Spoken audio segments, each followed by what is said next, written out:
What's going on, everybody? RJ Ochoa here from SB Nation's bloggingtheboys.com. Hope all is well wherever you are. Hope you're happy, safe, healthy, and that you are ready as always. And as always, I mean every single Tuesday and Thursday to talk Dallas Cowboys. I am live in the Bleacher Report app, as I am every single Tuesday and Thursday, 6 p.m. Central Standard Time. Catch me live in the app exclusively. You can also catch the rewatch in the Bleacher Report app. Follow me right down below in the BR app if that is how you are accessing this show. You can also access it on demand anytime you want, along with any of the other video content, any other conversational content that I do on the Blog and the Boys YouTube channel. If you're over there, please like the video, please subscribe, please tell a friend. Those things help a lot. I'm on social, X, Instagram, Threads at RJ Ochoa, TikTok, RJ.Ochoa. Search for RJ Ochoa on the Book of Faces to like my page. You can also follow me or whatever it's called on LinkedIn, and you can follow me on Blue Sky. Just search for RJ Ochoa on any of those places. It is Tuesday, June the 3rd, 2025. It is the first time that you and I are convening in the month of June. It's a notable day as the Dallas Cowboys have been having another OTA session. These are, I was going to say mandatory. That would have been exactly false. These are voluntary activities, which is important relative to something that we're going to get into. But because it's a new month and it's actually, technically speaking, the final month, this is something that, and I was in high school and I just, hated every other sport. Not really, but I just was living for football all the time. I would, I'm sure we've all done this in our own ways. I would tick off the months, and June was the last one. There's no football activity in a legitimate sense. No offense to OTAs or mandatory mini camps. Again, we'll get there in a moment. But June is the last month that you kind of look at as a doldrum, right? As far as, wandering in the desert is concerned, because even though it's at the end of the month, training camp comes in July, and then it's basically football season. Like, if you think about it, it's basically here, right? Like, we're a month and a whole month away, really. So we're close. We're just not quite there yet. But because we're here, because it is the final football-less month of the year in that technical sense, and because it's a new month and it's, summery, it is summer. It depends on where you're at, I suppose. I figured it was time for a temp check-in, a vibe check-in, if you will, kind of how we're feeling about the Cowboys, because a lot has happened over the course of the last 5 months since this team, since we last saw them losing to the Washington Commanders and Mike McCarthy and all that jazz. But before we get to kind of our vibe check, let's take a look at the latest news. Now, the Cowboys did hold an OTA session on Tuesday. Shout out to the members of the local media who were there. And one of the things that was revealed, unveiled, depending on how you want to look at it, is that Micah Parsons wasn't there / was there. Now, Coach Schottenheimer said that he expects Micah to be at the team's mandatory minicamp, which is next week. This session, again, voluntary. Micah does not have to be there. You can feel that he needs to be. You can feel that he should be. You can think that he's a bad leader if he's not there. I'm not saying I agree with any of those assertions, but in a technical sense, you can have that opinion right now because they are voluntary sessions, not like next week, which is mandatory as noted. But moving on. Hang on, what did this say here? What, I just got an alert, making sure this wasn't anything. It's not the USA Jamaica lineups. This is let's see. Okay, so we're going to pull this up right now. We're going to read this together. This was an interesting report outside of Micah Parsons. It's related to contractual things. Todd Archer just had a report go out as you and I are live here. But Coach Schottenheimer said that Micah is expected to be at mandatory minicamp next week based on his understanding and assessment. Here's the quote. Shout out to Saad Youssef of The Athletic. I expect that he would be here. Noted he had, been having conversations with Micah. If you follow Micah on social, you know that he's seemingly been traveling. Micah, obviously my colleague here at Bleacher Report, if you want to call it that. It was noted by several members of the local media that Micah was in attendance. Tuesday was the day that the Cowboys players, got all dressed up and did their media work, the things like, how during Sunday Night Football, Dak's like Dak Prescott, Mississippi State, like that kind of stuff. That happened today on Tuesday at the Star in Frisco. So Micah was there, not technically a part of the OTA activities, but they're present and accounted for nonetheless. We'll see if he's a part of the mandatory minicamp and what, that ultimately kind of does for the team. But actually, before we get to the Todd Archer report, because that's really important, I don't want to, spend too much time on this, but it is I think somewhat important to touch on. Tuesday morning, this was making the rounds. The Cowboys themselves shared this photo on social. It is a photo of George Pickens, in case that isn't obvious, wearing number 3. The reason this was notable is because George Pickens wore 14 with the Pittsburgh Steelers. 14's unavailable. Marquise Bell has it. 13 became available because DeMarvion Overshown switched to 0. So Pickens was wearing 13 at the last OTA. And so it was just kind of assumed that Pickens was either going to wear 13 or wait until a later time after roster cuts had been made and maybe take 14, maybe, whatever. But on Tuesday, the Cowboys shared this photo of him wearing number 3, which was interesting because Dante Fowler, who's back for a second stint with the team, was wearing number 3 himself. It wasn't until about an hour or two after this photo surfaced from the Cowboys social team that the Cowboys website officially had Pickens listed as number 3 and Dante Fowler is number 13. So you can adjust your programs and your 2 deeps and everything. George Pickens is number 3. Dante Fowler is number 13. I don't mean to mock because I find this information interesting and fascinating, especially when it comes to a big-time acquisition like George Pickens. I think it looks great. I'm fully against this world that we live in, by the way, where receivers are just wearing single digits all the time. I miss the day and age. Jonathan Mingo, the best thing he has going for him is that he's wearing number 81. That's kind of my point.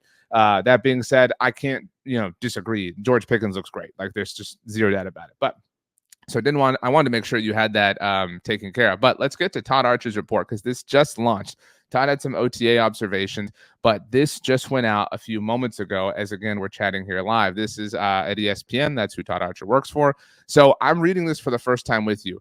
What I saw was his tweet that said, per his contract, Trayvon Diggs is in danger of losing out on $500,000 for missing the offseason programs. Let's take a look at what this says specifically. As you can see, that's the opening line. From his base salary for not participating, etc. Diggs has opted to rehab his surgically repaired away in Miami, etc. away from the star. He was not in attendance for the first 2 phases of the offseason program. For what it's worth, Brian Schottenheimer did say on Tuesday in his press conference, you can go watch it, that it's pretty normal. And I think that's pretty chalk for how we all know the NFL to be. Shotty talked about how different guys have, their own people who they work out with or train with in the offseason, pretty standard stuff. But Todd Archer's note here, this is what is news. According to his contract, Diggs needs to take part, look at the figure here, in 84.375% of the offseason program in order to avoid the $500,000 de-escalator. The Cowboys' mandatory minicamp runs June 10th through 12th. Any player that misses that minicamp is subject to fine as well. That obviously includes Micah Parsons, what we were just talking about.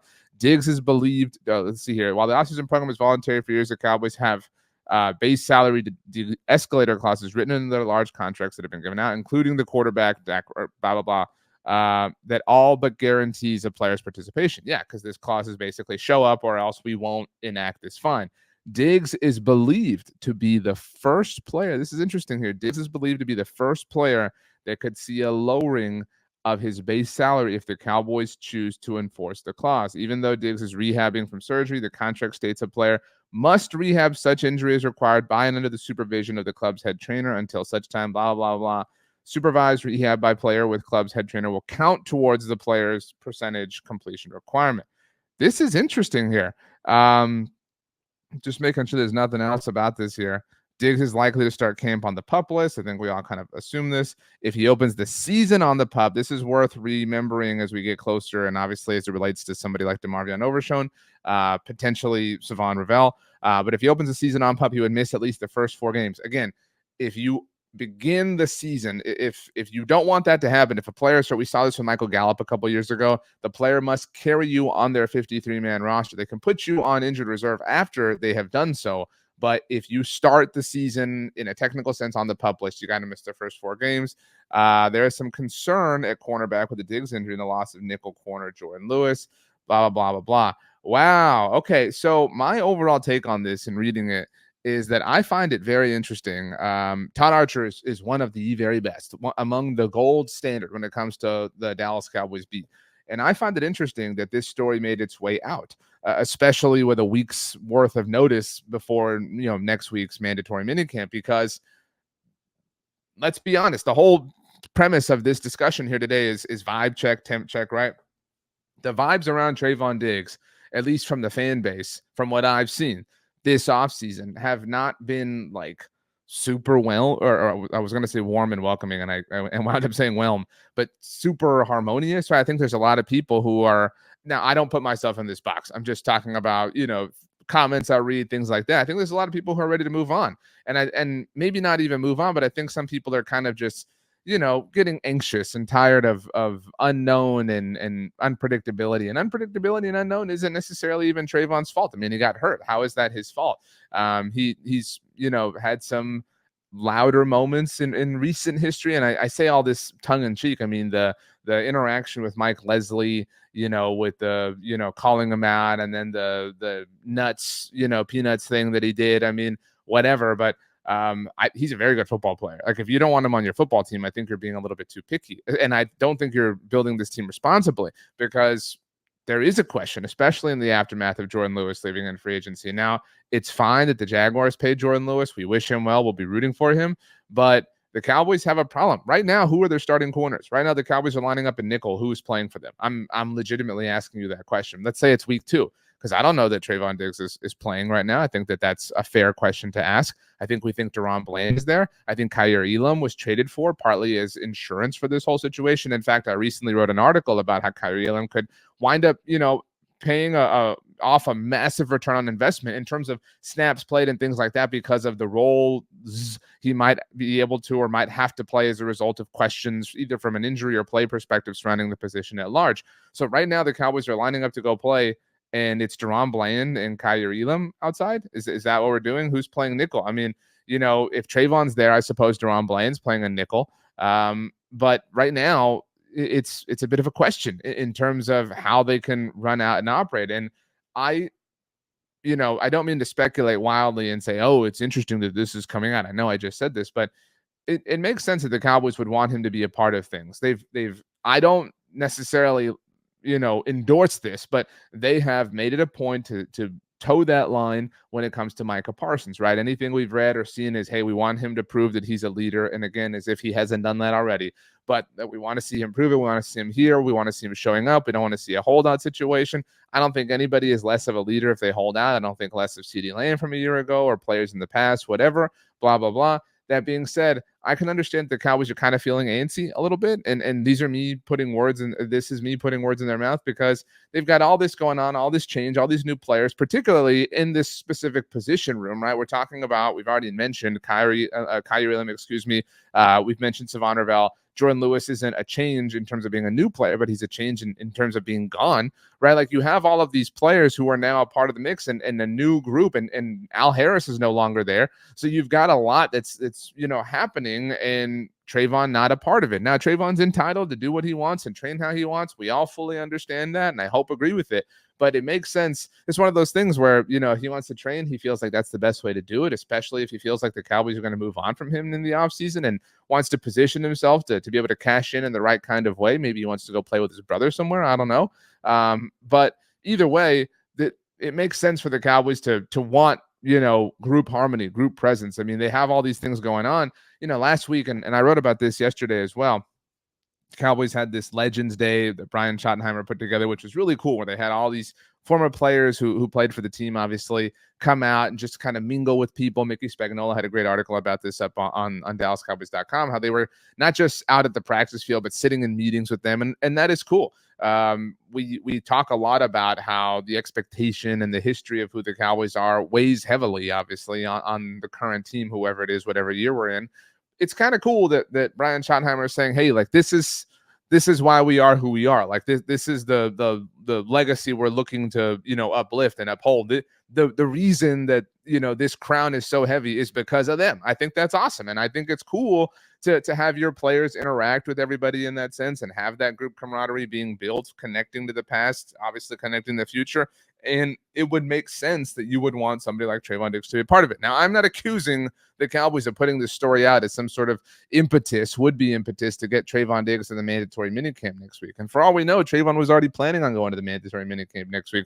But it is strange. And maybe it's strange because we've never seen this before. Per the article, this is, the exact verbiage here is Diggs is believed to be the first player that it is technically an option. The Cowboys hold a right. They have to lower his base salary. It's 500 grand. That's a lot of money. That's a lot of cheddar. So we'll see ultimately what Trayvon Diggs does or doesn't do. But let's get to Todd's tweets about the OTA. This, I think, is a great way to kind of check in on the vibes. This is an awesome picture, by the way, of Trayvon Diggs. But okay, let's go down here. This was last week. That's the Brian Schottenheimer thing. So here we go. CeeDee Lamb did not take part. That keeps him that off the screen. Here we go. CeeDee Lamb did not take part in the on-field work of today's OTA. Malik Hooker left early with some back spasms, but said he will be fine for Thursday's work. Great. All right, so here are Todd's observations. He does a great job with these. With CeeDee Lamb sitting out, we just saw that, obviously. George Pickens had the catch of the day. I feel like this is going to be a sentence that we read over and over and over again in late July that we talked about in early August. George Pickens had the catch of the day, working back to Dak Prescott in red zone drills, snagging the pass while outstretched.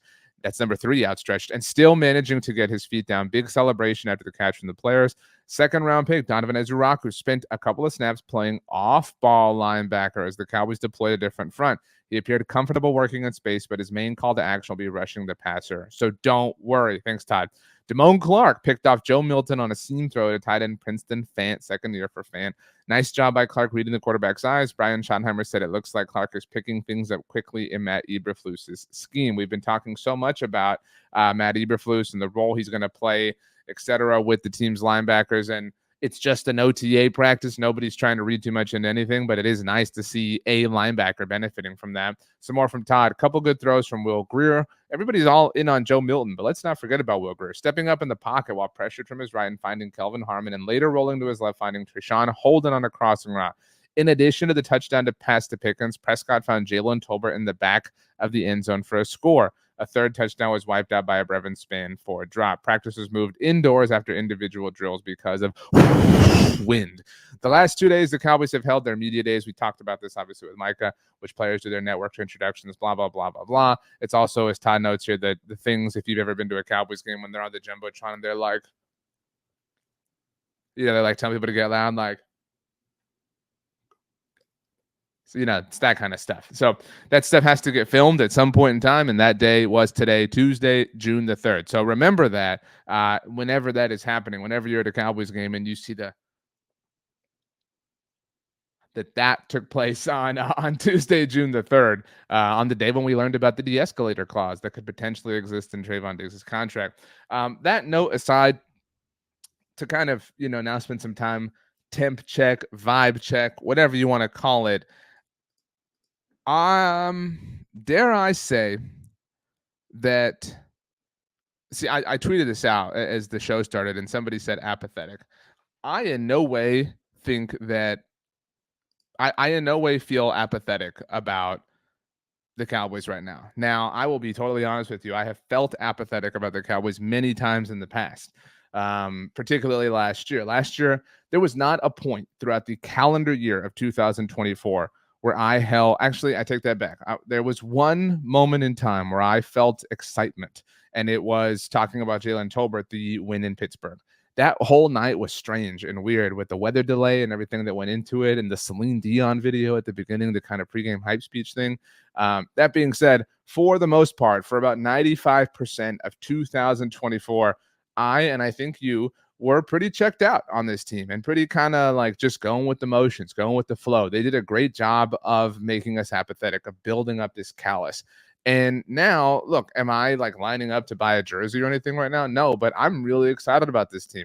These things that we've seen, these notes that we've gotten out of OTAs, the George Pickens catch today that, nobody will ever see, but we know it exists. That is super exciting. There was a note from all the members of the local beat last week that CD had a drop, and that he's dropped to do push-ups, and that George Pickens dropped to do some push-ups with him. I'm eating that crap up. You know what I mean? Like last year, I would have rolled my eyes, and I would have felt like it was so silly and so ridiculous, and there was no need to kind of make any kind of deal or show about something like that. But now, I mean, give me all of it. And that's even speaking as someone who was initially against the George Pickens trade, right? Like there's something about, and maybe it is just the final stage of coping, right? Like maybe that's what it is. And we truly have just like, maybe this is the actual callus, but I am excited. And I think that the temperature check, the vibe check, the whatever you want is going well. even the Trayvon thing, right? Like, even if we assume the worst, and I don't think we should, but even if we assume the worst and say that this is the team trying to send a message or whatever, I kind of am okay with that. Like, again, if they go about it in the right way,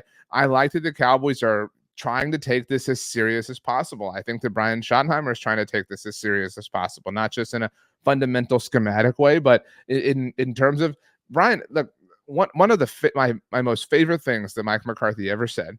Um, I think we all agree that the moment that broke this team to where they're just kind of starting to put the pieces back together from was the 2023 wild card loss to the Packers, right? We all agree that was literally pushing Humpty Dumpty off the wall, right? And we're down at the base, like still, getting the glue and trying to put it together.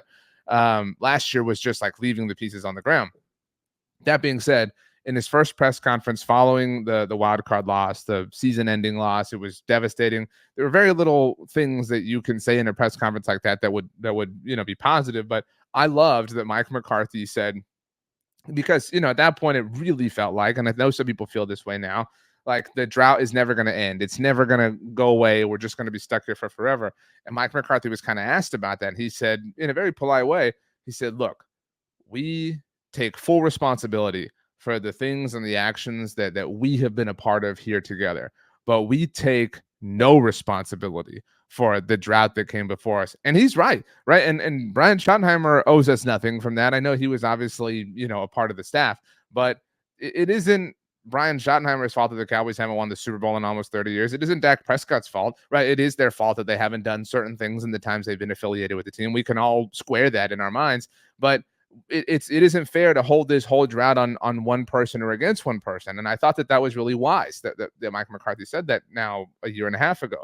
Now, similarly, this is different. I think it's wise that Brian Schottenheimer is not running from it. And I think that's ultimately where my vibes are kind of right now. Maybe why I'm kind of, I have this like my fan flame is really kind of burning in a way it hasn't in a long time, because I love that Brian Schottenheimer said, we want to connect to the past. I think that in sports and situations like this, sometimes you do have to kind of put up a curtain, no pun intended, because of who the Cowboys are. But you kind of have to fully disconnect, and you have to say, hey, that's not us, right? Like we're not that team anymore or whatever, blah, blah, blah. But I think because the history weighs so much on this team, I think it's important to acknowledge it. The first step is admittance, right? The first step is saying, hey, look, that's an elephant in this room, right? And I think that it's important for Brian Schottenheimer and the Cowboys to do that. Now, I think in the past we've seen some Cowboys teams get a little bit too big for their britches because of the kingdom that was built for them by the players who came before them. But I think that Schottenheimer has gone about it in the right way and saying, like, again, these are the people, these are the players who blazed the trail. The reason that we're all here in this big, shiny, glamorous building is because of them. The reason that these banners hang is because of them. The reason that these murals, that these wall paintings are what they are, the reason they say what they say, the reason the statistics are what they are, the reason the NFL's all-time leading rusher, et cetera, is because of them. That is who we aspire to be. I love that. And I think that the Cowboys are finally embracing their shadow in a positive way. It is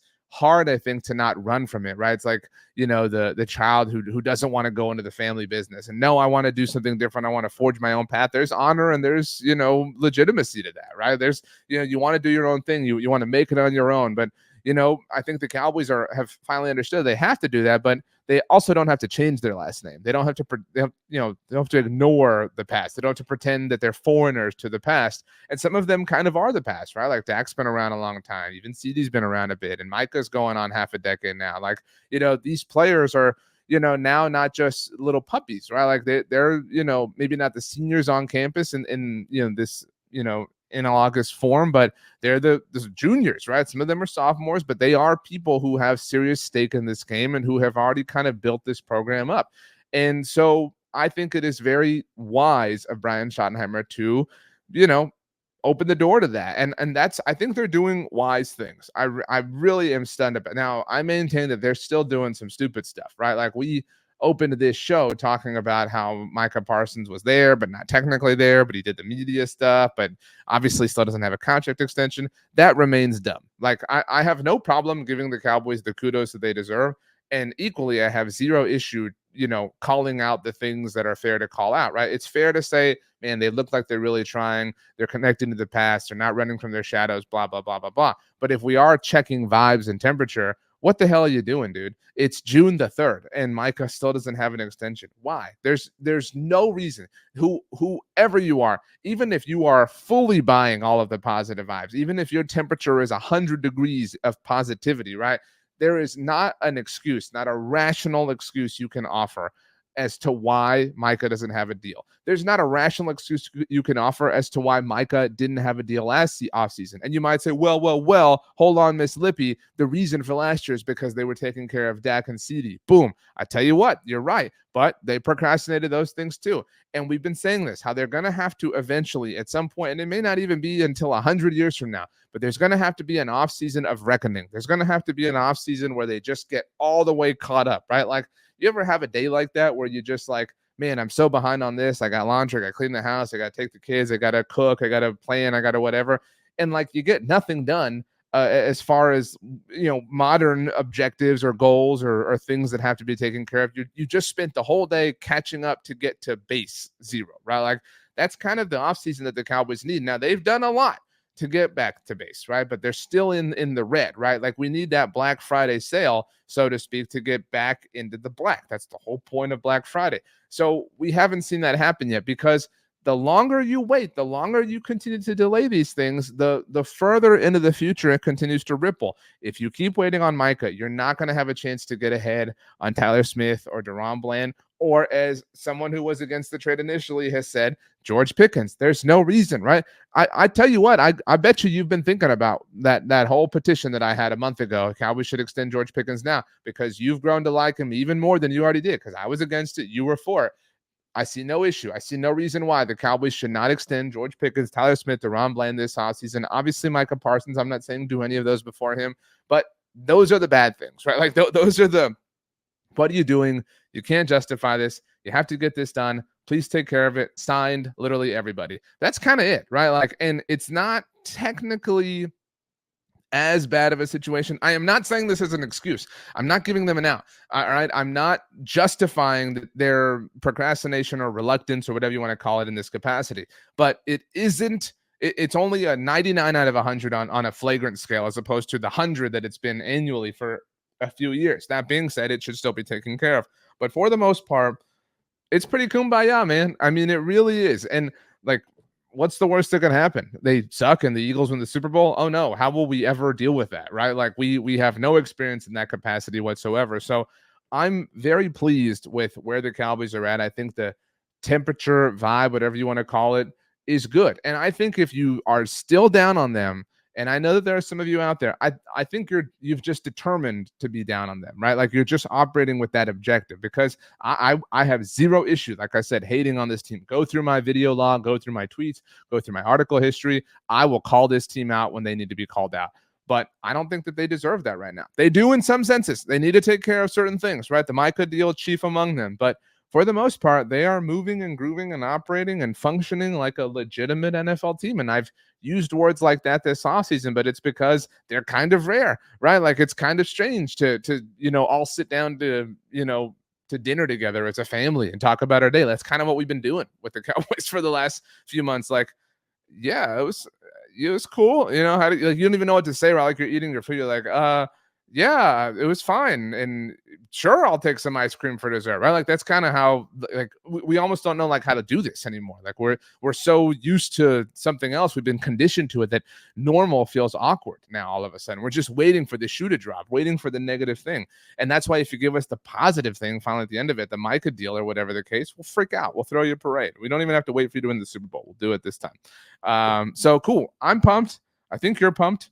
I'm excited, and I think you're excited. And if you're not, you don't have to be. I'm not telling you how to feel or what's right or what's wrong, but I do think it's fair to say that it's a fair time to be excited about the Dallas Cowboys. And that excitement doesn't mean they're going to win the Super Bowl. They probably won't, right? Like, the odds are overwhelmingly stacked against them.